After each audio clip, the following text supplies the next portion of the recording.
Vale, ¿fue la Edad Media tan sucia como comúnmente se cree? Em, Creo que los siglos más sucios de la historia han sido el XVIII y el XIX. Naturalmente, pues tanto en los siglos medievales como en los otros ha habido excepciones, porque obviamente pues, no podemos mirar, hoy en día también hay una gente más guarra que otra. Y ustedes van en el agua o algo de eso con una pesta psicótica y más de uno, pero no vamos a hablar de eso porque, en fin, bobería. Pero bueno, en la Edad Media la clase baja pues se lavaba poco, pero es verdad que en muchas ciudades existían baños públicos al servicio de sus habitantes.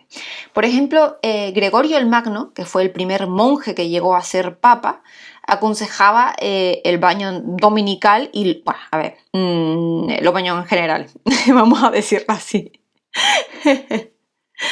Aconsejaba también los baños en general, siempre y cuando no se convirtiese en un lujo para perder el tiempo. Lo cual, pues sí, hija, se pierde el tiempo, porque una buena bañera con agua calentita, ay, ay, ya me entienden. Por ejemplo, también San Bonifacio prohibió que los baños públicos admitiesen simultáneamente hombres y mujeres, ¿no?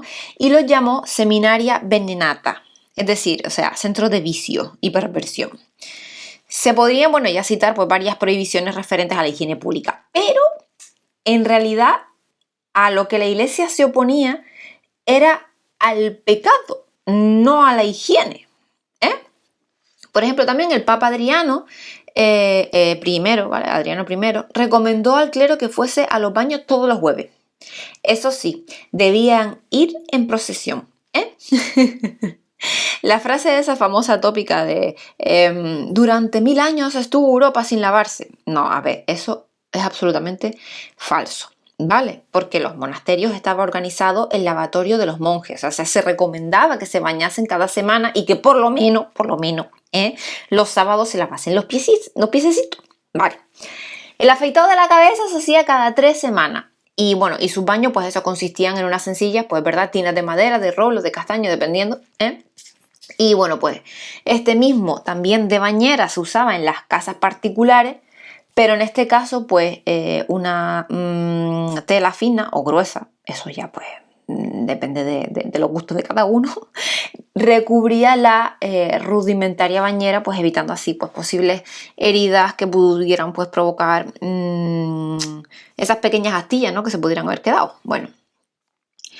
Hay crónicas, ¿no? De monasterios ingleses, de Durham sobre todo, que fue transcrita por Wright en su libro Pulcro y Decente, que describe, bueno, el lavatorio y los retretes. Podría decirla, pero no lo voy a decir porque la verdad que es bastante largo, ¿vale? Pero bueno, más o menos él quiere decir que la palabra retrete significa lugar apartado o retirado. Y así, aún en el siglo XVII, Baltasar Gracián, en su libro Comulgatorio, recomienda que quien se prepara para la comunión prepare su alma en el retrete, es decir, apartada de todo contacto profano. Vale. Para el desagüe de las letrinas, se usaba el agua de un río o de un torrente, ¿no? Pues cuyo cauce pues, podía dividirse y correr así fuertemente por debajo del dormitorio del retrete, la enfermería, la cocina, y pudo más adelante pues ya estar cubierto en algunos trechos muchos de los llamados pues pasajes secretos, ¿no? Que a veces parecen unir para deleite de los herejes los monasterios y los conventos de monjas, pero que tienden a encauzar pues hacia abajo las corrientes de agua. O sea, son en realidad antiguas cloacas de este tipo. Ya está, más nada que eso.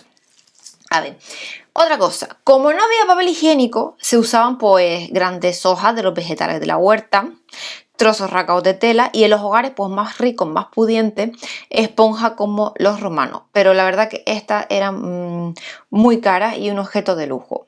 A ver, que hoy en día mucha gente todavía siguen usando grandes hojas de los vegetales y trozos rasgados de tela, que tampoco avanza mucho el mundo, Después, otra cosa, poner la mesa era en la Edad Media pues una realidad, ¿no? Porque en verdad generalmente no existía lo que es una habitación destinada exclusivamente a lo que es a comedor, sino que sobre unos caballetes se colocaban pues unas grandes tablas que se cubrían pues con manteles, y antes de sentarse a la mesa los comensales se lavaban las manos. Eso sí, era costumbre cortesana que los caballeros lavasen las manos de la señora, ¿eh? No existía ningún lavabo especial para ellos, sino que se hacía en la misma habitación que se servía el comedor. El agua se vertía pues en unos jarros, a unos aguamaniles o jofaina, y era de buen tono pues que estuviese pues perfumada, ¿no? A poder ser con pétalos de rosa. La verdad es que raramente es verdad que se usase el jabón,